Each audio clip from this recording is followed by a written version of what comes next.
Hey, what is going on, guys? Video James, and this is going to be what is the first thing of one of my app reviews. Now, what this is going to be the start of a series is if I have an app on my Kindle, which you guys know I use for recording, if I have an app on my Kindle that I play on my own time, like for playing on my own time and just having a good time without having to put it on YouTube, what I'm going to do is I'm going to go through like the screenshots of the game that are on the App Store, and then go into the game and show you guys the general features. So, the first review of this series is going to be for Dragon's Rise of Berk, which is a How to Train Your Dragon game based on... I can't remember if it's based on the movies or the books, or a combination of both, but I know the story is kind of based on the movies and the TV series. But what this is it's basically a How to Train Your Dragon... Yeah, I think How to Train Your Dragon builder game. I think that's the right term. And what it is you basically get to customize Berk in your own way, and you just get to have over 200 dragons on your islands, which you can't really have at the start, but I'll tell you what, you can't have 200 in the review. So I'm going to go ahead and click open.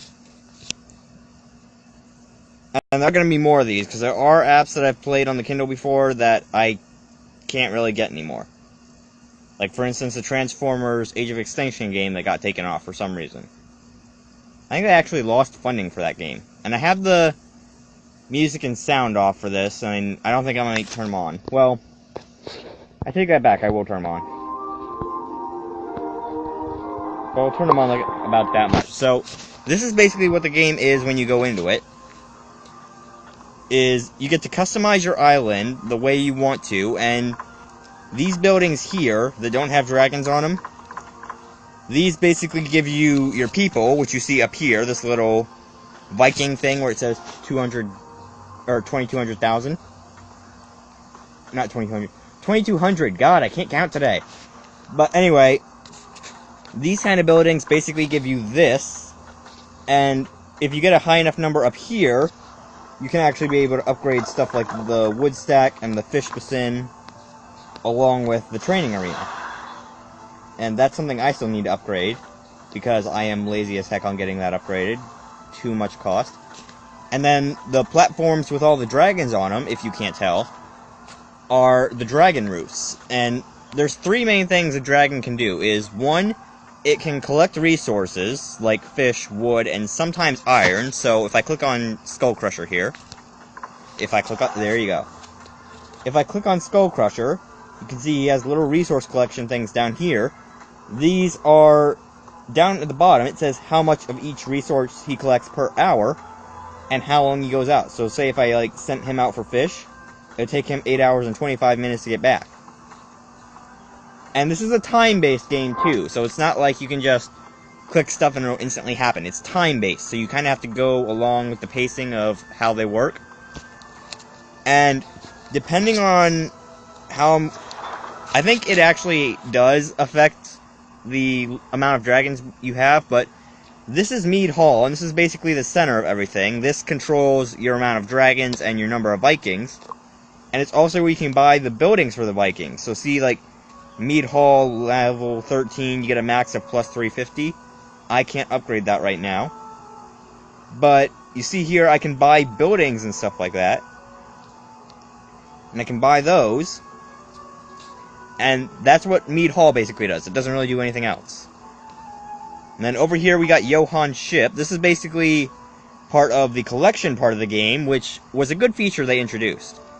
And what the collection part is, you can send dragons out to collect well, I shouldn't say you can send Toothless out to collect pieces, because none of the other dragons can get them. And he might bring back pieces, along with either fish, wood, runes, or the actual dragon eggs. And you can use them to complete collections, so right now you can see I'm working on Screaming Death, Shivertooth, Rumblehorn, and I'm working on the rune collection, because I'm trying to get my hangar upgraded. And then over here is said hangar, and the hangar is basically where all the dragons you don't want on your island go. So if we open mine, for example, we can see we got 90 dragons in here. starting with the Deadly Natter and ending with the Melting Wing. So this is basically where you can put all your dragons that you're not using right now. And in here, you can only really do one thing, which is train them. Which I thought was a good upgrade to the game when they put it in, because it used to be you had to have them on Berk to be able to train them, and the hangar just showed you what you had, and you couldn't send them into training from the hangar. But that was a good upgrade they put in when they did, because now you can just click this and send them off into training, and I'll explain what training does in a minute.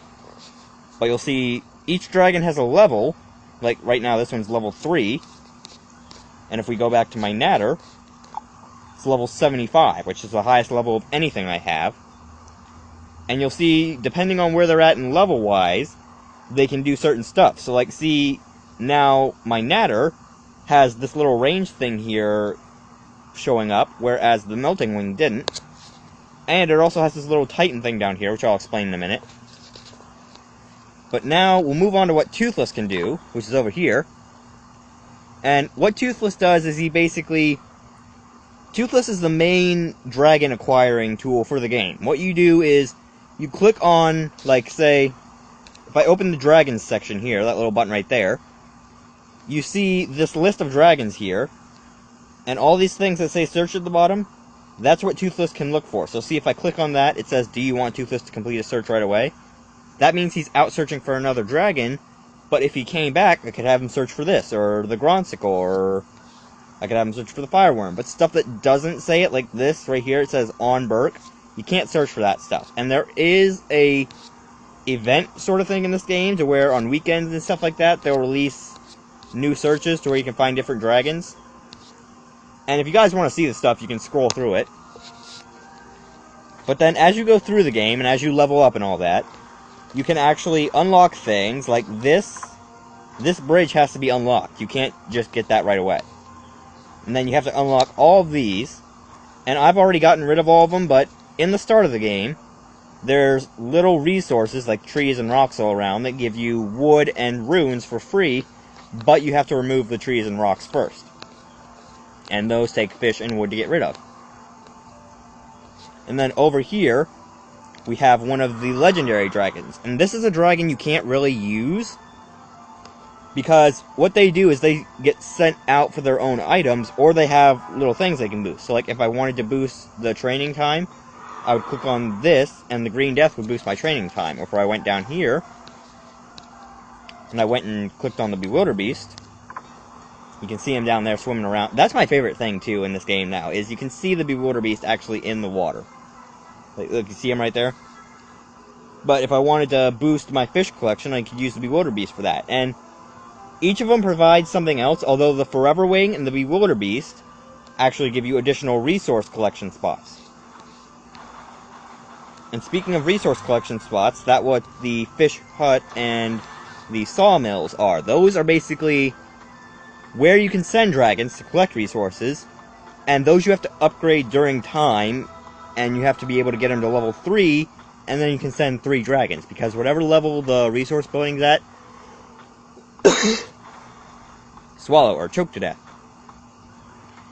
That's the amount of dragons you can send out. Now, there are other features to the game. Like I said, there's the collection thing, but there's these little objectives over here, and some of these go along with the story. So, like, they go along with, like, the story of the movie or the TV show or all that. And we've got these two here. These don't go along with the story, but they are extra missions. And then what we have right here, this little picture of Mr. Meanie McDragonkiller, is the battle area. And this is where you can take a few dragons, and you can send them out to fight fleets of ships. And there is another fighting element in the game, which I'll get to in a minute. And if you fight the ships, you get certain keys, depending on how much damage you take, a certain number of keys. And then you can unlock chests at the end of the fight if you win, and those chests will have resources like gears, runes, or fish or wood. And then, like I said, shut up, music. Like I said, there's one more element to the game. Or no, there's 2 more. 3, my bad. There's the Training Academy, where you can actually send dragons to get them leveled up. Not much more to explain there. And by upgrading this, you actually get an increase on the level of your dragons. And then right here, Valka Sanctuary, this is where you can send dragons to get them Titan trained. So, if I can scroll over to Toothless for a minute. You see I have this little icy rock thing down here that looks like ice. That's because he's in Titan. Now, there's another thing in this game with costumes, where you can equip different costumes to the dragons, and this kind of went down in quality with the upgrades because the details weren't as precise. I mean, look at his eyes. That is not normal eyes. But you can change costumes, and every costume has a different effect, but I like this one because it always just keeps him on lower exploration times. And then, like I said, there's one more feature, and that's the Champions of Berk thing, which they just introduced a little while ago. Now, what this is you take 3 select dragons from the choices it gives you over here, and some of them you can unlock. So, like, it has... Shut up, music. So, like, see, it has these dragons over here. These are ones you can actually use in Champions of Berk. Now, you can't use every dragon for some reason, but a lot of people want that to happen in the upgrade. So, developers, if you see this, put that in the upgrade. But if you win fights, which are this little brawl button, and you can only use 3 dragons in a brawl, you'll end up getting packs to actually upgrade your dragon. So, that's actually neat. And by winning 5 matches, you can unlock this Chief Pack, and this resets every day. So you can just unlock this, and I think there's about 100 in this. Sorry, God, I've been talking for a while. And like I said, those tokens are used to upgrade your dragons. So if we go into this, for example, and you see this little number here, and this little card symbol over here, that means I need 20 more tokens to upgrade Toothless. And every dragon has different moves. So like, see, Toothless has Plasma Blast, Ransack, and Blast, and every one of the attacks deals a different thing.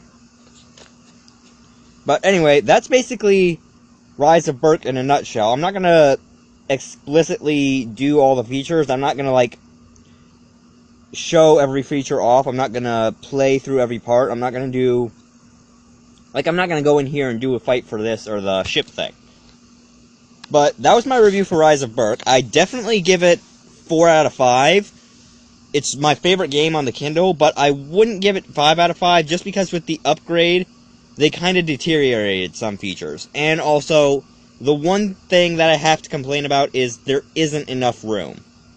There just isn't enough room for all your dragons, and there's not enough room, or there's not an efficient and fast way of getting runes, because it's taken me about a month to even get 367, so you can see how long it would take to get to 1,000, which is what I need to upgrade this. So, if they make an upgrade for this game again, which they most likely will, because they do, like, every time a season changes, I would definitely like to see either more room in the hangar, more efficient ways of getting runes, or improved looks to the dragons, just because it could do so much work on this. And it seems like, not to be crapping on the game, but it seems like games don't ship fully anymore. Like this one, when the Champions came out, there was a few dozen problems that people kept having. So, hopefully, in the next upgrade, they actually ship it, and it gets a lot of problems.